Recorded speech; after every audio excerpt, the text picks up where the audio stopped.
BSNL plan 201 പറ്റിയാണ് നമ്മൾ ഈ വീഡിയോയിൽ സംസാരിക്കുന്നത്. ഈ 201 പ്ലാൻ എന്ന് പറഞ്ഞാൽ സെക്കൻഡറി സിം ഉപയോഗിക്കുന്ന ആളുകൾക്ക്, ഇൻകമ്മിങ്ങിന് വേണ്ടി സിം വെക്കുന്ന ആളുകൾക്ക്, നമ്പർ കട്ടാകാതെ ഉപയോഗിക്കാൻ വേണ്ടിയുള്ളവർക്ക്, അങ്ങനെയുള്ളവർക്കൊക്കെ പ്രിഫർ ചെയ്യാൻ പറ്റുന്ന ഒരു ഓഫർ തന്നെയാണ്.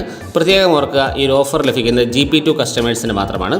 GP2 കസ്റ്റമേഴ്സ് എന്ന് പറഞ്ഞാൽ നമ്മുടെ നിലവിലുള്ള വാലിഡിറ്റി തീർന്ന ശേഷം നമ്മൾ ചാർജ് ചെയ്യാതെ സിം ഇടുകയാണെന്നുണ്ടെങ്കിൽ 8ാമത്തെ ദിവസം മുതൽ നമ്മൾ GP2 എത്തും. നമ്മുടെ സിം എടുത്തിട്ട് *123# എന്ന് നമ്മൾ ഡയൽ ചെയ്യുക. അപ്പോഴേക്കും GP1 കാലാവധിയും GP2 കാലാവധിയും കാണിക്കും. ഈ GP1 കാലാവധി തീർന്നു കഴിഞ്ഞാൽ ഒരു ദിവസം കഴിയുമ്പോഴേക്കും GP2 എത്തും. അങ്ങനെ എത്തിക്കഴിയുമ്പോഴേക്കും നമുക്ക് ഈ ഓഫർ ഉപയോഗിക്കാൻ വേണ്ടി സാധിക്കും. 201 രൂപയ്ക്ക് ചാർജ് ചെയ്ത് കഴിഞ്ഞാൽ നമുക്ക് ലഭിക്കുന്ന വാലിഡിറ്റി എന്ന് പറയുന്നത് 90 ദിവസമാണ്. ആകെ നമുക്ക് ലഭിക്കുന്നത് 300 മിനിറ്റ് കോളുകളാണ്. 6 GB ഡേറ്റയും ലഭിക്കുന്നുണ്ട്. പ്രത്യേകം ഓർക്കുക, ഒരുപാട് കോൾ ചെയ്യുന്ന ആളുകൾ, ഒരുപാട് ഡേറ്റ ഉപയോഗിക്കുന്ന ആളുകൾ, അങ്ങനെയുള്ളവർക്ക് പറ്റിയൊരു ഓഫറല്ല.